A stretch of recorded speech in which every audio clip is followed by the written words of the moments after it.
Buenos días, es un placer estar frente a ustedes por mérito de la tecnología de la teleconferencia en este Congreso de Ética e Investigación en Salud Colectiva del Instituto de Altos Estudios del Ministerio de Salud de la República Bolivariana de Venezuela. Agradezco mucho la invitación. En particular quiero agradecer a mi amigo del alma, Oscar Feo, que sé que ha tenido algo que ver con la concreción de este convite, que para mí me significa mucho, dada la situación que existe en este momento en nuestro continente, sobre muchas cosas de las que no voy a hablar. Pero de lo que sí voy a hablar es sobre ética de la investigación en salud colectiva. Yo soy médico, me he dedicado mucho tiempo a la genética, a los derechos humanos.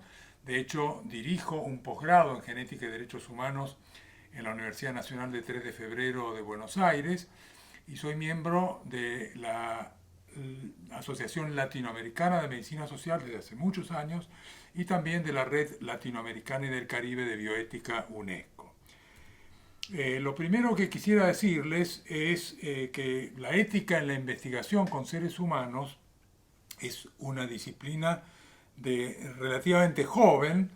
Las consideraciones éticas en la investigación nacen recién con los juicios de Nuremberg, después de la Segunda Guerra Mundial, en el famoso juicio a los doctores, durante el cual 24 médicos fueron acusados de crímenes de guerra y crímenes contra la humanidad por realizar experimentos médicos coercitivos en el medio de terribles abusos y atrocidades cometidas a prisioneros de guerra y civiles y contra pacientes en hospitales y otras instituciones médicas por el régimen nazi.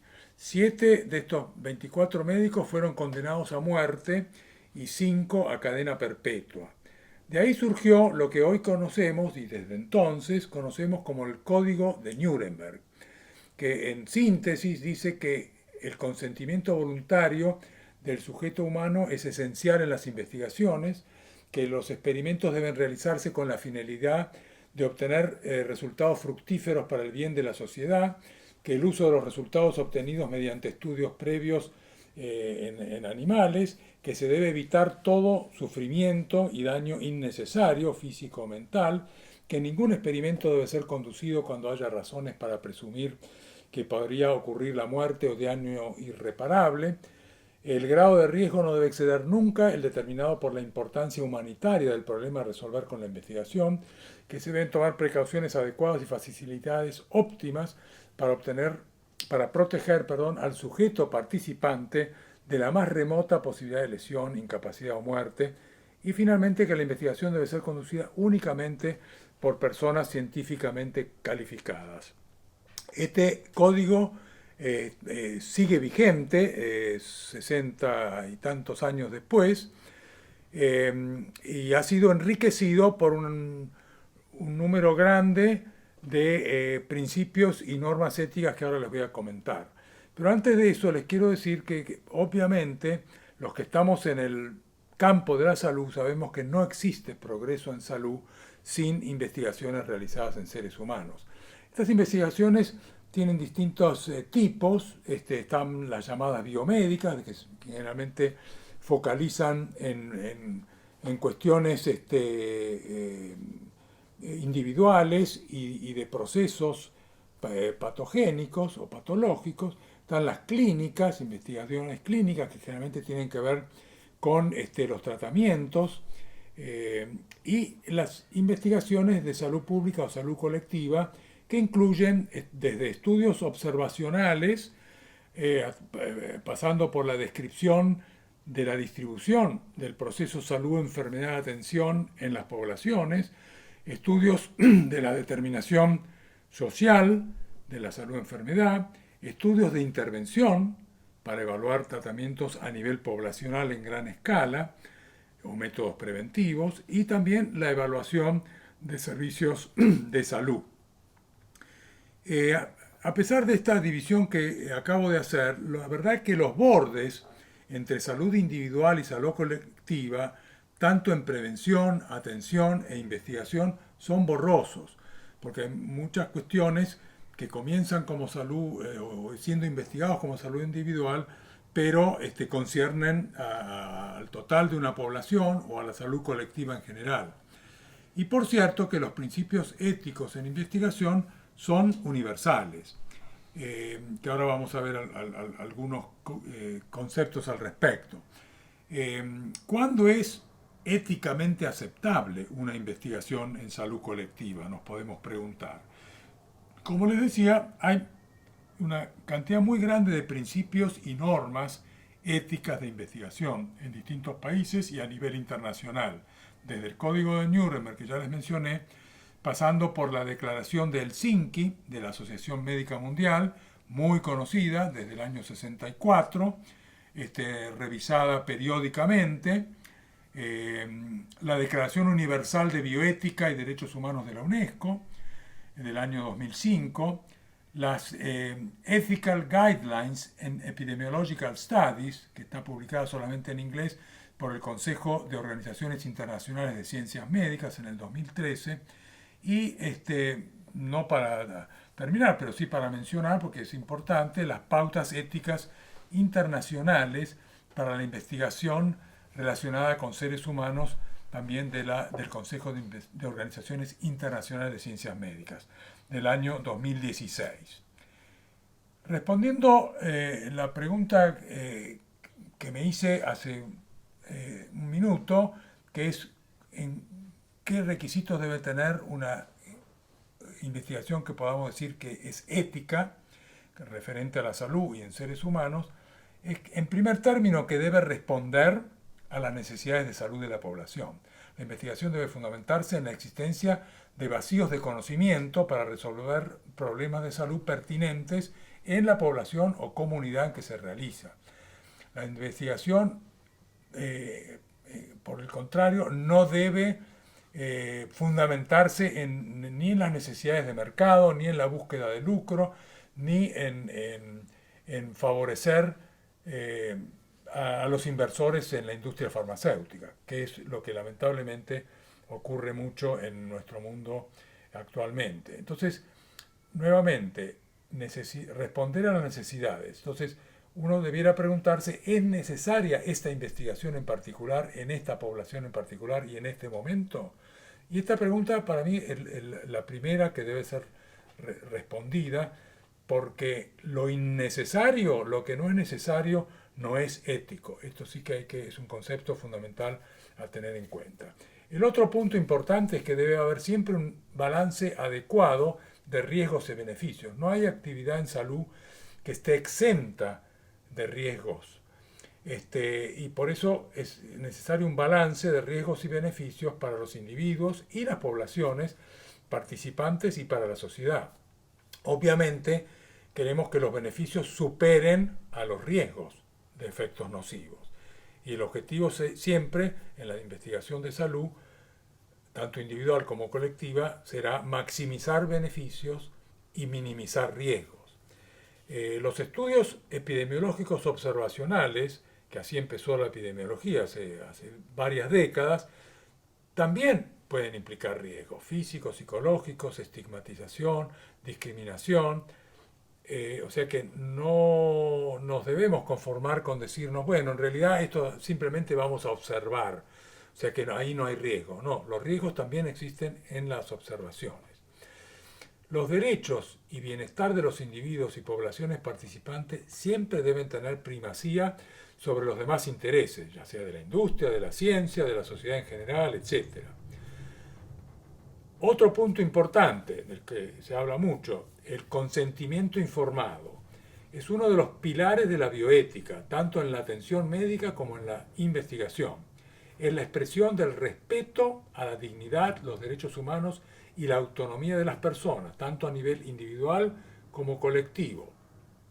Establece el derecho de las personas a nivel individual y colectivo de decidir sobre su cuerpo, su salud, en base a información veraz y objetiva y considerando las diversas opciones disponibles sin imposiciones, coerciones, influencias o incentivos indebidos. Uno muchas veces se pregunta, ¿qué información debe incluir un consentimiento informado en investigaciones de salud colectiva? Bueno, por de pronto, ¿cuáles son los objetivos, el proceso, la duración de la investigación? La participación en general en la investigación con seres humanos debe ser voluntaria, aunque hay excepciones fundamentadas por la naturaleza del estudio, ya sea en estudio en poblaciones o decisiones de políticas públicas del Estado, etcétera. Pero en general no se puede obviar la voluntad de las personas o de las comunidades a participar en un estudio de salud colectiva. Si es solo observacional, por ejemplo, o si habrá intervención en salud. Hay muchas investigaciones poblacionales que buscan intervenir en una situación de salud, por ejemplo, para contener una epidemia o para disminuir la carga de enfermedades no transmisibles en una población o lo que fuera. ¿De qué tipo será entonces esta investigación y a cargo de quién estará? Los riesgos, inconvenientes y posibles beneficios para el individuo y la comunidad, medidas para proteger la confidencialidad de la información. Este es un punto ético fundamental, la confidencialidad y la privacidad de la información. Hay maneras tecnológicas, aparte de las éticas, para cumplir con este precepto. Y debe dejar constancia en el consentimiento informado. ¿Cómo se va a proteger la confidencialidad de la información? Si la población va a seguir o no recibiendo la intervención que resulte beneficiosa una vez terminado el estudio y cómo se asegurará el acceso. La información de contacto con los responsables de la investigación y con el comité de ética que lo aprobó. Ahora después vamos a volver sobre esto del comité de ética. Investigación participativa. ¿Qué quiere decir esto? En las investigaciones de salud colectiva es fundamental la inclusión participativa y la consulta democrática a la población con respecto a objetivos, metodologías, protección de los derechos de los participantes, tales como acceso a los métodos diagnósticos, preventivos y terapéuticos que los estudios demuestren beneficiosos y eficaces. En comunidades con sistema de vida y mecanismos de decisiones diferentes al estándar occidental, es fundamental la consulta con los líderes de la comunidad, la deliberación democrática dentro de la comunidad, el consentimiento informado llamado comunitario en el que participa toda la comunidad en juego, y aunque siempre será necesario el consentimiento informado individual además del comunitario. Sin embargo, el consentimiento informado no es una panacea y no se puede confundir el derecho de los participantes a la información pertinente y veraz para la toma de decisiones autónomas con el documento legal que será esgrimido toda vez que surjan inconvenientes en la investigación, como protección jurídica a los patrocinadores, investigadores, comités de evaluación ética y autoridades sanitarias. A pesar de los muchos problemas en su implementación, que no tengo tiempo de incursionar, el consentimiento informado sigue siendo un instrumento ético clave para el resguardo de los derechos de los participantes, tanto individuos como poblaciones, en las investigaciones. Existen muchas investigaciones de salud colectiva que se efectúan en poblaciones con vulnerabilidad aumentada por razones sociales, culturales, políticas, económicas. En estos casos es más fundamental todavía la participación de la comunidad desde el comienzo mismo de la investigación, por deliberación democrática, respeto a los derechos humanos de los participantes, pertinencia y prioridad del tema a investigar, las preguntas a ser respondidas en la investigación, el diseño, la metodología, los beneficios y perjuicios, el consentimiento y el acceso a los beneficios producidos por la investigación. Otro punto importante son las obligaciones, tanto de patrocinadores, que generalmente suelen ser la industria farmacéutica en los ensayos clínicos controlados, pero también el Estado o organismos de salud pública que hacen investigaciones a nivel de salud colectiva.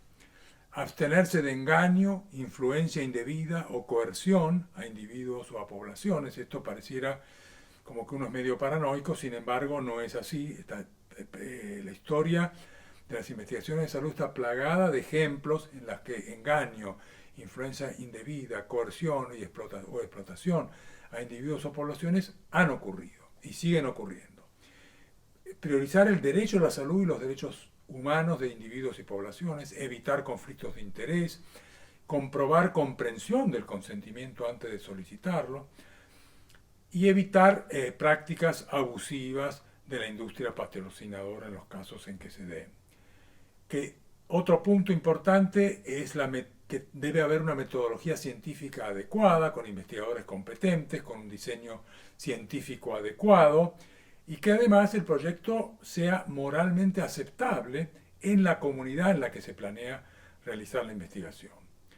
Y recordar que en salud colectiva la herramienta principal que usamos es la epidemiología.